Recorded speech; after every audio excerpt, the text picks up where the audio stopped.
what I want to know is, yung past relationship mo, what did it teach you about love, men, and about yourself? Coming out from all those relationships, anong na-discover mo about yourself? I would say ang na-discover, kaya ko pala. Well, stepping out of the toxic relationship, na-realize ko na parang kaya ko pala. Mahirap, struggle, yes, there is a struggle, pero kakayanin mo siya. Basta gugustuhin mo. So parang feeling ko ang lesson na nakuha ko dun is, hindi mo man kayanin yan, hindi naman talaga ngayon agad yan eh. Pero habang tumatagal, makakaya mo rin siya. Well, nakakilala rin naman ako ng next relationship ko. Nagkaroon pa rin naman ako ng relationship. But then again, it didn't work out. So again, kaya ko ulit siya. So parang feeling ko ang pinaka-take ko lang sa lahat ng nangyayari is kaya ko kahit mag-isa ko. If Lucas grows up and asks you, Mommy, what's the most important thing about choosing who to love? What would you tell Lucas? To be honest, Yeah. hindi ko pa alam ang isasagot ko kasi even I myself, I'm still figuring things out. Kasi parang feeling ko, I'm still on a healing journey pa din eh.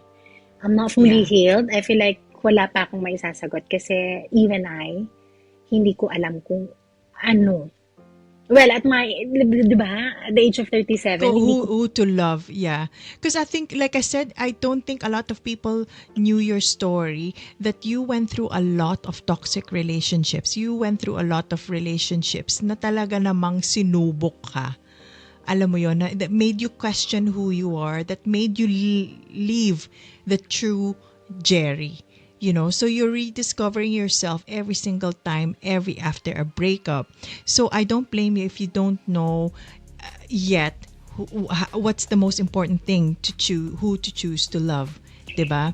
Kasi ang way of thinking mo is, I'm still figuring out kung paano 'yon, you know? And I'm still in the process of finding myself, 'di ba? Yes.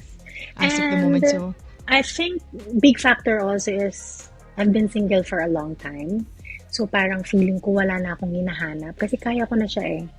So partnership na lang talaga kung meron man, bonus na siya. Pero I'm not saying na hindi ako naghahanap ng relationship like ng partner or ng mapapangasawa. I'm not saying that. Ang sinasabi ko lang is parang ano pa nga hanapin ko, kaya kong ibigay sa sarili ko. exactly. Meron akong maayos ang trabaho ko. I have given an opportunity dito sa ibang bansa na maraming gustong makapunta. Mahirap, yes, pero feeling ko, ano pang hahanapin ko sa isang partner? Feeling ko pag may partner is bonus na lang yun. Pero naghahanap pa rin ako. Single na rin ako, guys. Okay, single tayo. Tinatawag po namin ang nag-announce po kami. Ito po ay official announcement para po hinanap ng jowa.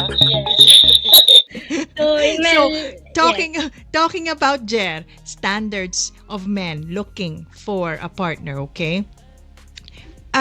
You've always, particularly, personally me, ayoko na i-drag si Julia, kawawa naman. Your standards with men are quite high, okay? You want someone who's gentle like Popsy, kind like Papa, you know, rich, handsome, may kotse. What are your standards?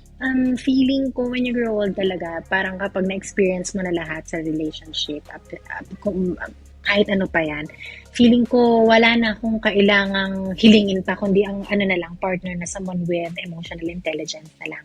Kasi it's really difficult, like being in a relationship tapos walang emotional intelligence. It will never work. Yeah, hindi makakonect sa'yo. Yes.